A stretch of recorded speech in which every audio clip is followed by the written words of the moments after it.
Today, we will talk about how to start a dumpster rental business. Let's have a look at the details. If you are interested in starting a dumpster rental business, sometimes known as a roll-off dumpster business, but don't know where to begin, you're in the right place. Renting out dumpsters can be a great recession-proof business that is simple to operate and can actually be run passively if you hire the right people. Before we dive into the steps, I will cover some introductory questions you may have about the dumpster rental business, including whether a dumpster rental business is profitable, how much it costs to get started, and financing options. The first step is a dumpster rental business profitable? Dumpster rental companies can be profitable if you are able to effectively market your business and bring in a steady flow of customers. The average cost to rent a dumpster is $469.29. If you charge that amount to your customers and are able to get 30 rentals in a month, which is certainly doable if you have enough containers and an effective marketing strategy, you will be able to generate a little more than $14,000 per month, minus operating costs, such as disposal fees, gas, maintenance, insurance, and other ongoing expenses. One of the most important factors in determining profitability is how much you can charge for each dumpster rental, so let's turn to that. The second step is how much does it cost to start a dumpster rental business? Starting a dumpster rental business can be expensive, with the largest initial expenses coming from the cost of your truck and dumpsters. I took a look at some of the new roll-off trucks on CommercialTruckTrader.com. They seem to range between $50,000 to $200,000 plus for high-end Peterbilts and Kenworths. A used truck is much more affordable, with high-mileage vehicles starting as low as $15,000 to over $150,000 for higher-quality trucks. Buying the truck is not the only cost in starting your dumpster rental business, you also need containers. On average, a new container will run you between $4,000 to $7,000, depending on its size. Used containers are obviously cheaper, going for around $2,500. Like with trucks, plenty of financing options exist to help you buy containers. You will also need to spend some money on renting out a location to store your truck and containers, branding, e.g., vinyl lettering on your truck, marketing, especially if you use paid advertising channels, costs of setting up your business entity, as well as costs for getting insurance, licenses, permits, registrations, etc. The third step is type of dumpster rental service to consider. Before starting your dumpster business, it's important to identify the type of dumpster business you want to start. Here are some examples to consider. Junk removal, construction and demo, yard waste, manufacturing waste. The fourth step is what type of dumpsters will you use? There are different types of dumpsters for different services. Identify the type of dumpsters you will focus on most. You can have more than one type if you have more than one type of service. Below are a few types to consider. Front loader dumpsters, rear loader dumpsters, roll-off dumpsters, portable dumpsters. The fifth step is avoid disaster and research the market first. The first step is accurately identifying your market. You need to know who your customers are and whether there are enough of them to support your business. Try to imagine your target customer. Most dumpster rental businesses offer services for residential, commercial, and industrial customers. Their target market is usually anyone with significant waste disposal needs, like those generated by a construction project, home renovation, or business. Real estate agents are another great source of referrals for landlords and property owners needing to clean out their properties. The sixth step is obtain licenses, permits, and skills. Starting a dumpster rental business doesn't require a business degree, but certain skills and experiences can increase the chances of the business being a success. CDL training and education.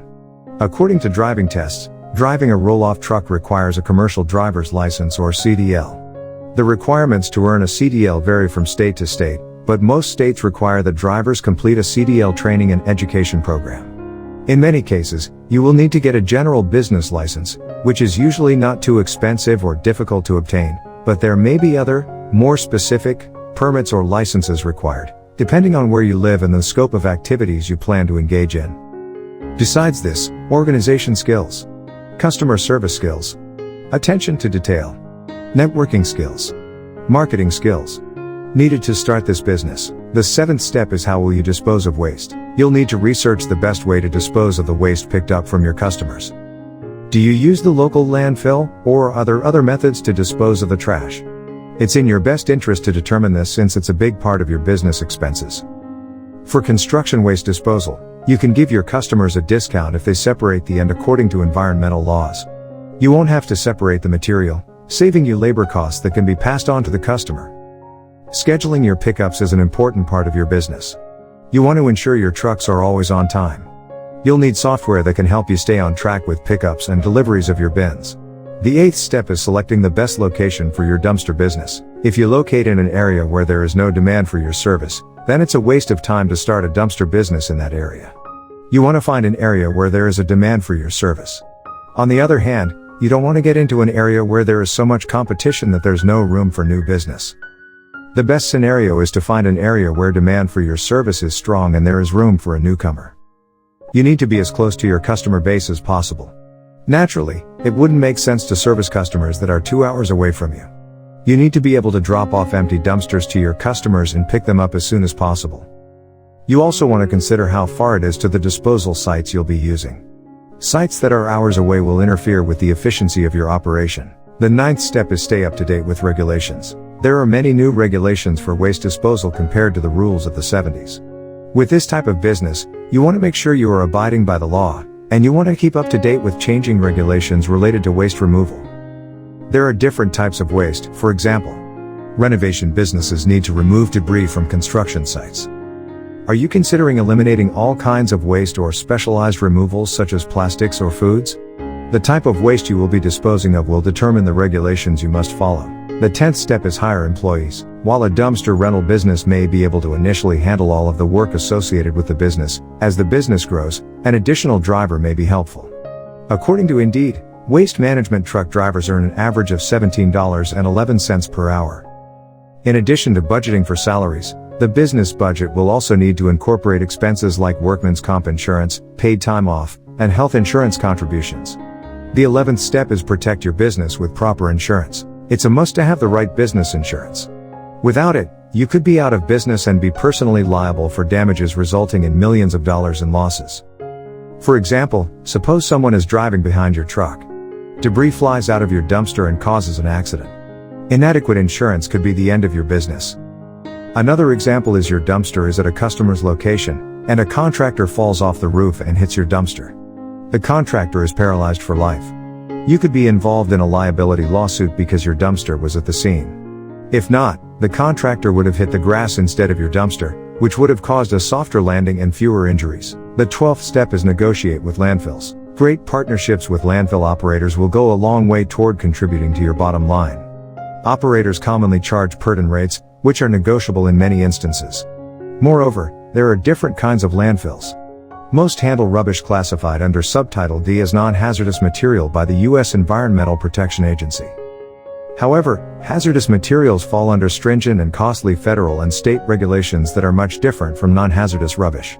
To avoid costly mistakes, become informed of EPA regulations and those of your state environmental agency regarding the disposal of hazardous and non-hazardous rubbish. The 13th step is create a great marketing plan. One of the things you absolutely need to get right is getting a consistent stream of customers coming in. It will be the one thing that can make or break your business. So how do you do this? Here are some practical strategies to acquire customers on a consistent basis. Set up a Google My Business, so that people looking for your type of business can find you. You want to encourage people to leave good reviews there for you if they like your business. Research has found a strong relationship between the number of online reviews of business and the revenue that it generates. Get a great website that draws traffic to your business.